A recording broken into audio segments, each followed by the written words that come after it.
Sa ngalan ng Ama at ng Anak at ng Espiritu Santo. Amen. Ang pagpapala ng ating Panginoong Hesukristo, ang pag-ibig ng Diyos Ama, at ang makikipagkaisa ng Espiritu Santo, naway sumainyong lahat. At sumaiyo rin. Mga kapatid, aminin natin ang ating mga kasalanan upang tayo'y maging marapat gumanap sa banal na pagdiriwang. Inaamin ko sa makapangyarihang Diyos at sa inyo mga kapatid na lubha akong nagkasala sa isip, sa salita at sa gawa at sa aking pagkukulang. Kaya isinasamo ko sa mahal na Birheng Maria, sa lahat ng mga anghel at mga banal, at sa inyo mga kapatid, na ako'y panalangin sa Panginoong ating Diyos. Kaawaan tayo ng makapangyarihang Diyos, patawarin tayo sa ating mga kasalanan, at patnubayan tayo sa buhay na walang hanggan. Amen. Panginoon, kaawaan mo kami. Panginoon, kaawaan mo kami. Kristo, kaawaan mo kami. Kristo, kaawaan mo kami. Panginoon, kaawaan mo kami. Panginoon, kaawaan mo kami. Manalangin tayo. Ama naming makapangyarihan, tanang pinakamabuti iyong tinataglay. Gawin mong sa aming kaloob ay manuot ang pag-ibig sa iyong ngalang dakila at bantog, upang sa pagunlad ng aming pagsunod sa pananampalatayang iyong ipinagkaloob, mapagyaman mo ang kabutihang iyong inihandog, at ang iyong pinagyaman ay mapanatili mong lubos sa iyong pagsubaybay sa amin at pagkupkom, sa pamamagitan ni Jesucristo, kasama ng Espiritu Santo, magpasawalang hanggan. Amen.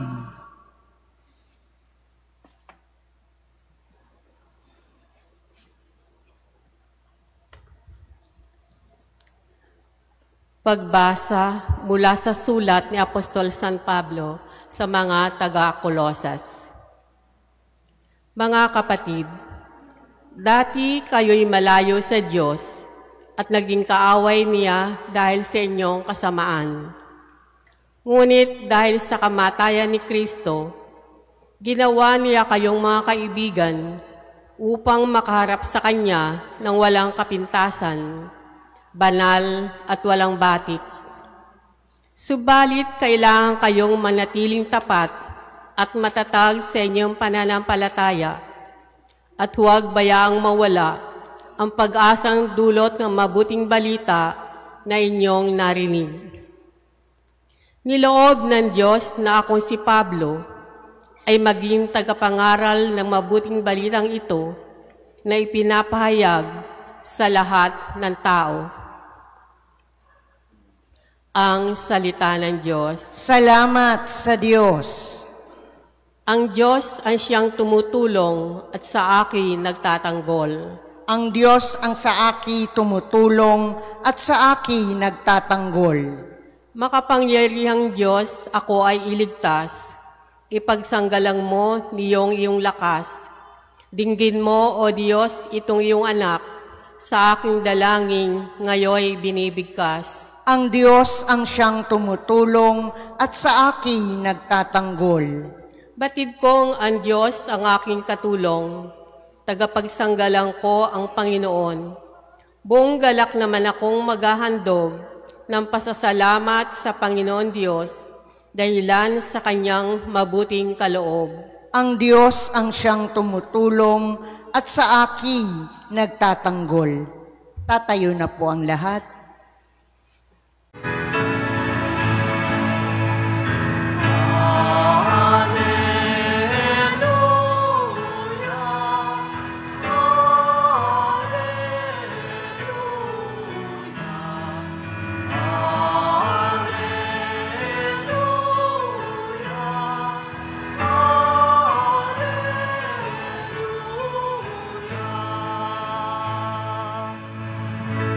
Sa daigdig ay laganap, liwanag na sumisikat, salitang buhay ng lahat.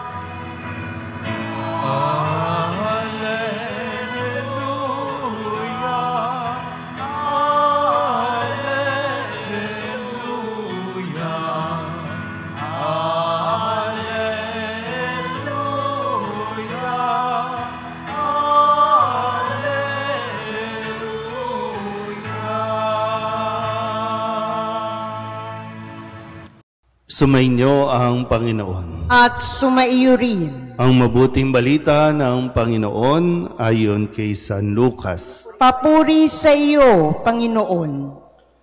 Isang araw ng pamamahinga, naparaan sina Jesus sa triguhan.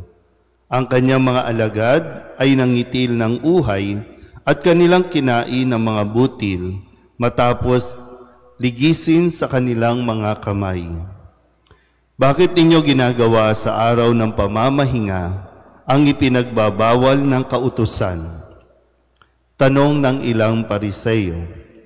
Sinagot sila ni Jesus, hindi ba ninyo nabasa ang ginawa ni David nang magutom siya at ang kanyang mga kasama?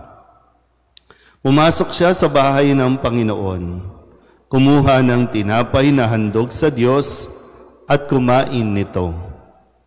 Binigyan pa niya ang kanyang mga kasama, bagamat ayon sa kautusan, ang mga saserdote lamang ang may karapatang kumain niyon. At sinabi pa niya sa kanila, ang araw ng pamamahinga ay nasa ilalim ng kapangyarihan ng Anak ng Tao. Ang mabuting balita ng Panginoon. Pinupuri ka namin, Panginoong Hesukristo. Isang magandang umaga po sa inyong lahat. Ngayon po ay Sabado ng ika-22 linggo sa karaniwang panahon. Isang linggo na naman ang lumipas at sa dami ng atin po mga naranasan, narinig, at mga natunghayan sa linggong ito, nawa ay patuloy na isapuso natin, isaisip ang mga salita na ibinibigay sa atin ng ating Panginoong Hesukristo. Muli, pinagkakadiinan ko po na hindi lang tayo basta magsisimba, hindi lang tayo basta magko-comply sa panawagan na dapat nagsisimba, kundi lalo tigit yung atin pong pinakikinggan ang mga salita na ipinapahayag sa atin. At ito yung dapat nating tinatandaan. Ito yung dapat nating laging inaalala o iniisip. Kaya atin po muling balikan ang ilan sa mga pangyayari sa ating ebanghelyo na nawa ay matutunan din natin ang mga halimbawa na ginawa ni Jesus o ipinakita ni Jesus. Noong Lunes, sa karanasan ni Kristo nang siya ay hindi tanggapin sa kanyang sariling bayan at matapos na kanyang ipaliwanag na ang lahat ay nangyari na, nasa kanilang harapan na, at ito ay kaniyang hindi nila matanggap kung kaya't ninais nilang ihulog sa bangin si Jesus. Doon mismo sa kanyang sariling bayan. Pero ang ginawa ni Jesus, dumaan siya sa kalagitnaan nila at umalis. Yun yung kumbaga the best way na gawin. Yung kung may ayaw sa iyo sa isang lugar o mismo kung saan man, umalis ka ng tahimik, umalis ka kumbaga pumunta ka doon sa lugar na kung saan ka kikilalanin o tatanggapin. Kung kaya, kabaliktarin na naman, nung Martes, matapos siyang mangaral sa sinagoga, sa ibang lugar, doon ay mayroong mga sinasaniban na masamang espiritu at ito ay nag-iingay at ipinagsisigawan nung masamang espiritu kung sino siya. Pero ang ginawa ni Jesus, pinagwikaan ito ni Jesus at sinabing, tumahimik ka, lumayas ka sa taong iyan. So muli, no? Ang demonyo nasa loob din ng templo. Ang demonyo nasa loob din ng simbahan. So kung masyado na tayong maingay, kung masyado tayong nagsisigawan, masyado tayong nagsisitahan ng ating mga ginagawa, ingat-ingat tayo, baka may sapi na tayo nito. Dalawa lang naman yan, di ba? No? Ang ginagawa ng espiritu, ng masamang espiritu, either patatahimikin ka o paiingayin ka ng todo. At nung Miyerkules, maganda rin na maintindihan natin, no, sa Panginoong Hesukristo o sa Panginoong Diyos, walang exclusivity. Kasi nung panahon na nang siya ay nanggagamot, nung pinagaling niya yung biyanan ni Simon, tapos lahat ng mga may sakit dinala sa kanya doon, ang gusto ng mga tao, manatili na lang siya doon. Pero ang sabi ni Kristo, dapat ko ring ipangaral sa ibang bayan ang mabuting balita tungkol sa paghahari ng Diyos. Nung Huwebes, sa kanyang pakikipagtagpo sa mga unang alagad, habang ang mga alagad na ito ay magdamag na walang huli, pero nung sabihan sila ni Jesus na ihulog muli ang lamban, doon sila nakahuli ng napakaraming isda. At nang matunghayan ito ni Simon Pedro, siya ay naglumuhod kay Jesus at humingi ng kapatawaran. Pero ang sabi ni Kristo, huwag kang matakot. Mula ngayon, mamamalakaya ka ng mga tao. Mula sa pagiging mangingisda, mula sa panghuhuli ng isda, binibigyan ngayon ng panibagong misyon si Pedro para manghuli ng mga tao at ilapit kay Kristo. Kahapon, Biyernes, yung paalala sa atin, walang pumipiraso sa bagong damit upang itagpi sa luma.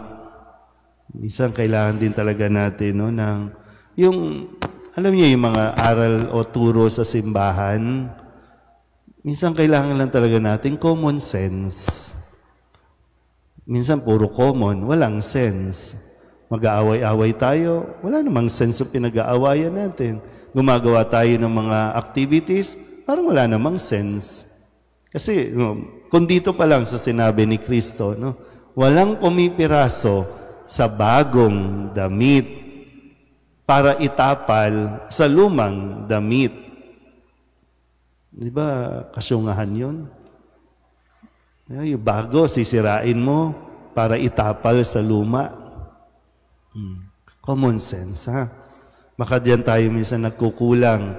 Kaya yun ang mga nangyayari sa paligid natin. Pag nakikinig ka ng mga hearing, walang sense. Ang daming tanungan, minsan ang daming privilege speech, kung ano-ano pinagsasasabi natin, pero wala eh. So kailangan natin, be practical din minsan, common sense lang naman. At ngayon, sa pangingwestiyon ulit nitong mga Pariseyo sa mga ginagawa ni Jesus at ang kanyang mga alagad, pinaalala ni Jesus sa kanila na ang araw ng pamamahinga ay nasa ilalim ng kapangyarihan ng anak ng tao. So bakit parang gusto nilang palabasin na hindi naiintindihan ni Jesus o kaya naman hindi tinutupad ni Jesus ang kautusan tungkol sa araw ng pamamahinga? Kasi para sa mga Pariseyo, ang mamitas, no, yung pumitas ka ng bunga ay isang uri na ng paggawa o pagtatrabaho.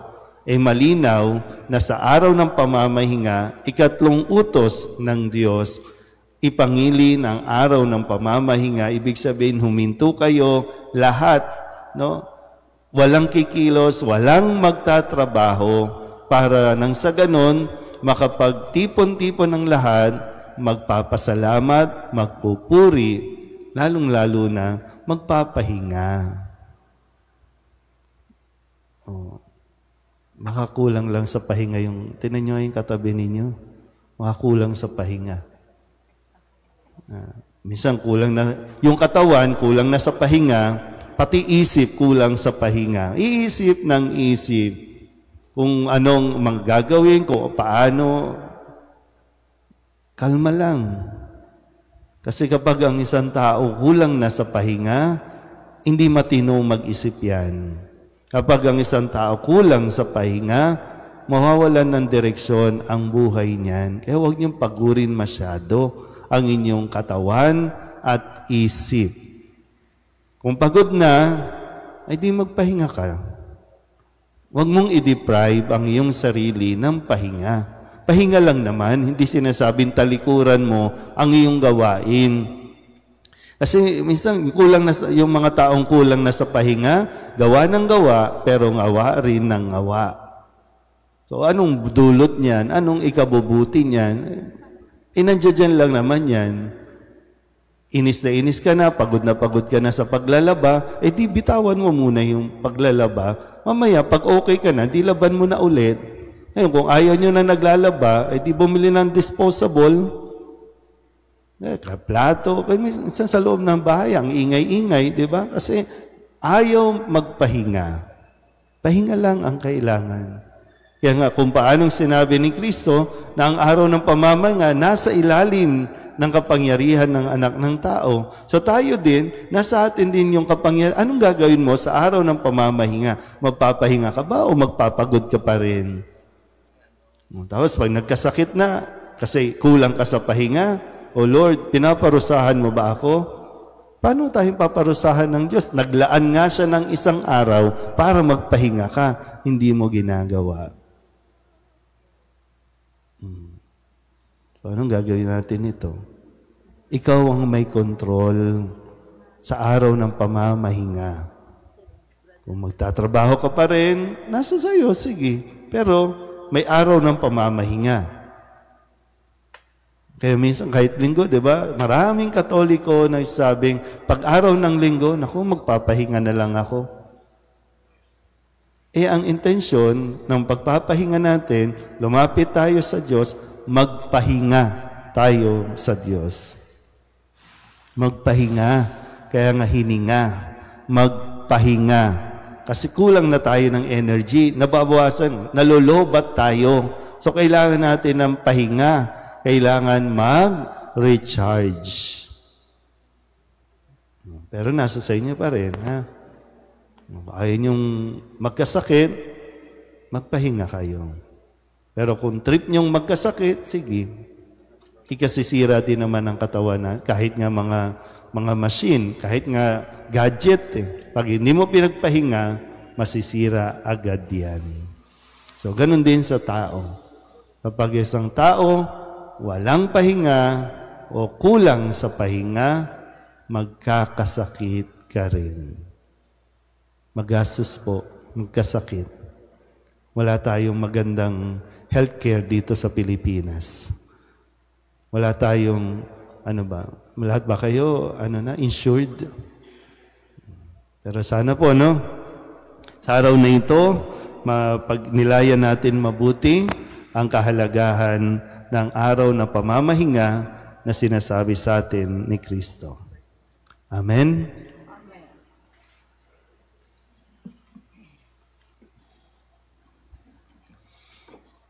Manalangin tayo sa Diyos Ama na umangkin sa atin bilang Kanyang mga malayang anak kay Hesus Kristo na Kanyang bugtong na anak.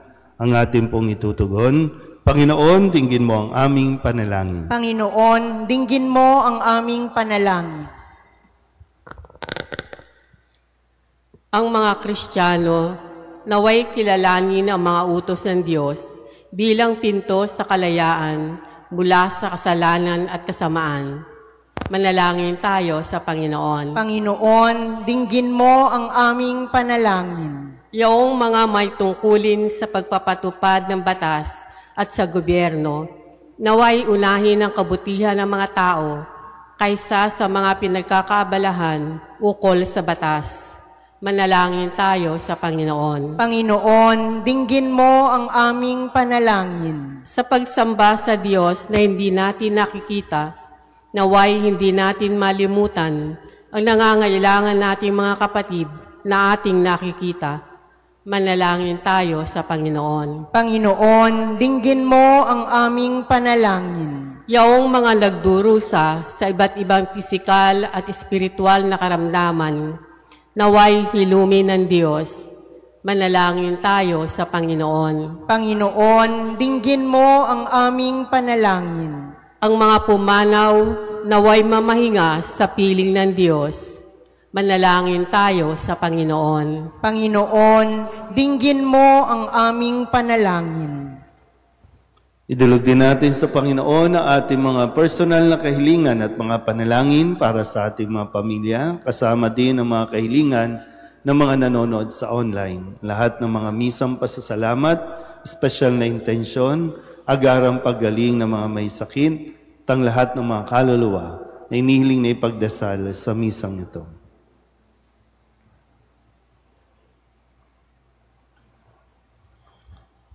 Ang lahat ng ito ay inihiling namin sa ngalan ni Kristo, ang aming Panginoon. Amen.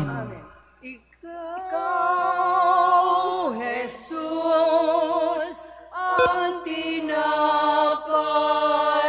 ng buhay binasbasan, hinatit inialay. Buhay na ganap ang sa aming kaloob at magsasalon walang hanggan.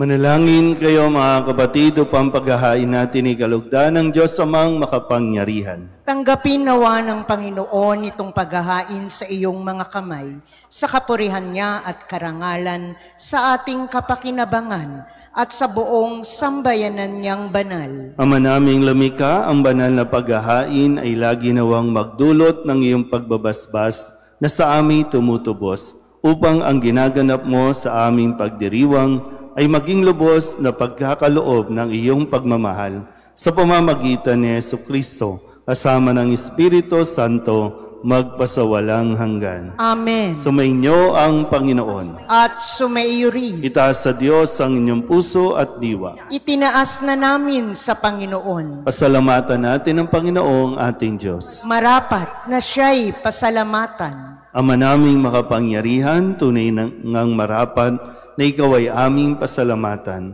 Pinagbibigyan mong ito'y aming maihayag, kahit na ito'y walang anumang maidaragdag, sa kadakilaang sa iyo ay likas. Sa pagpupuri nami ang nakikinabang, ay kami ring iyong pinakikiharapan sa pamamagitan ng iyong anak na minamahal. Kaya kaysa ng mga anghel ang sisiawit ng papuri sa iyo, nang walang humpay sa kalangitan, kami nagbubunyi sa iyong kadakilaan.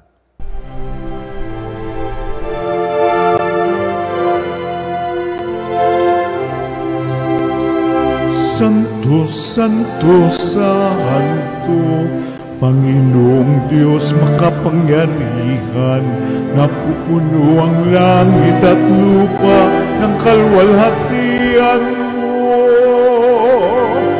Hosana sa kaitaasan, pinagpalang na paririto sa ngalan ng Panginoon.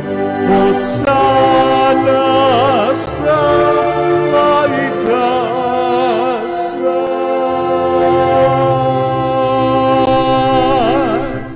Ama naming banal, ikaw ang bukal ng tanang kabanalan. Kaya't sa pamamagitan ng iyong Espiritu, gawin mong banal ang mga kaloob na ito upang para sa aming maging katawan at dugo ng aming Panginoong Hesu Kristo. Bago niya pinagtiis ang kusang loob na maging handog, hinawakan niya ang tinapay, pinasalamatan kaniya, pinaghati-hati niya iyon, iniabot sa kanyang mga alagad at sinabi, "Tanggapin ninyong lahat ito at kanin, ito ang aking katawan na ihahandog para sa inyo."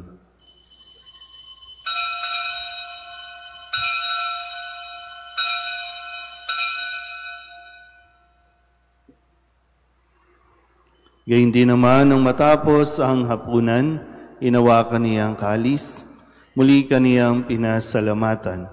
Iniabot niya ang kalis sa kanyang mga alagad at sinabi, "Tanggapin ninyong lahat ito at inumin. Ito ang kalis ng aking dugo ng bago at walang hanggang tipan. Ang aking dugo na ibubuhos para sa inyo at para sa lahat sa ikapagpapatawad ng mga kasalanan. Gawin ninyo ito sa pag-alaala sa akin."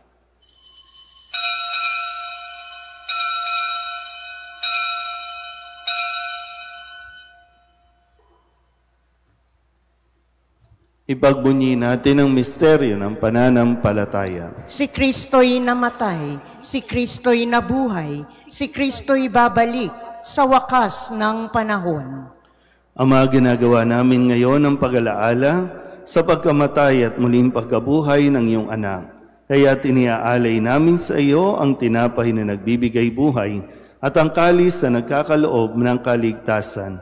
Kami nagpapasalamat dahil kami iyong minarapat na tumayo sa harap mo para maglingkod sa iyo. Isinasama namin kami magsasalo-salo sa katawan at dugo ni Kristo ay mabuklod sa pagkakaisa sa pamamagitan ng Espiritu Santo. Ama, lingapin mo ang iyong simbahang laganap sa buong daigdig. Puspusin mo kami sa pag-ibig kay San Leon na aming Papa at ni Jose na aming Obispo at ng Tanang Kaparian. Alalahanin mo rin ang mga kapatid naming nahimlay na may pag-asang sila'y muling mabubuhay, gayon din ang lahat ng mga pumanaw. Kawaan mo sila at patuloyin sa iyong kaliwanagan. Kawaan mo at pagindapating kaming lahat na makasalo sa iyong buhay na walang wakas. Kaysa ng mahal na Birheng Maria na Ina ng Diyos, ng kabiyak ng puso niyang sa San Jose, kaysa ng mga apostol at ng lahat ng mga banal na namuhay dito sa daigdig ng kalugod-lugod sa iyo, may pagdiwang nawa namin ang papupuri sa ikararangal mo sa pamamagitan ng iyong anak na aming Panginoong Hesu Kristo. Sa pamamagitan ni Kristo, kasama niya at sa Kanya, ang lahat ng parangal at papuri ay sa iyo, Diyos Amang makapangyarihan, kasama ng Espiritu Santo, magpasawalang hanggan.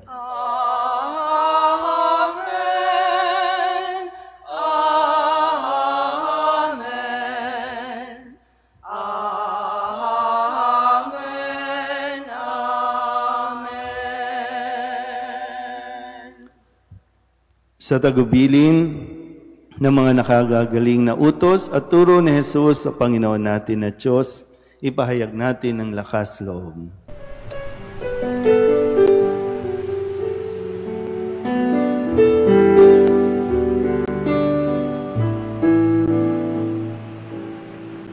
Ama namin, sumasalang ka. Sambahin ang ngalan mo, mapasamin ang kaharian mo, sundin ang loob mo, dito sa lupa para ng sa langit. Bigyan mo po kami ngayon ng aming kakanin sa araw-araw at patawarin mo kami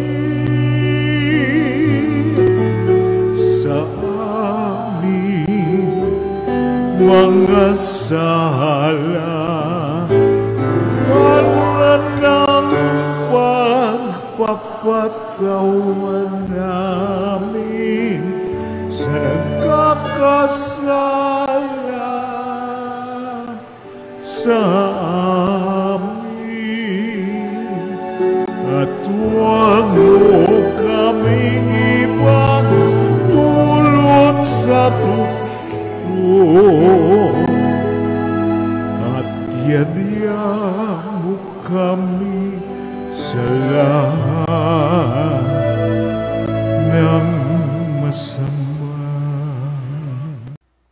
Hinihiling namin kami iadya sa lahat ng masama, pagkalooban ng kapayapaan araw-araw, iligtas sa kasalanan at ilayo sa lahat ng kapahamakan, samantalang aming pinananabikan ang dakilang araw ng pagpapahayag ng tagapagligtas naming si Jesucristo. Sapagkat iyo ang kaharian at ang kapangyarihan at ang kapurihan, magpakailanman. Amen. Panginoong Jesucristo, sinabi mo sa iyong mga apostol, kapayapaan ang iniiwan ko sa inyo, ang aking kapayapaan ang binibigay ko sa inyo. Tunghayan mo ang aming pananampalataya at huwag ang aming mga pagkakasala. Pagkalooban mo kami ng kapayapaan at pagkakaisa ayon sa iyong kalooban, kasama ng Espiritu Santo, magpasawalang hanggan. Amen. Ang kapayapaan ng Panginoon ay laging sumainyo. At sumaiyo rin. Magbigayan po tayo ng kapayapaan sa isa't isa.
Ito ang kordero ng Diyos. Ito ang nag-aalis ang kasalanan ng sanlibutan. Mapalad ang mga inanyayahan sa kanyang piging. Panginoon, hindi ako karapat-dapat na magpatuloy sa iyo, ngunit sa isang salita mo lamang ay gagaling na ako.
Manalangin tayo.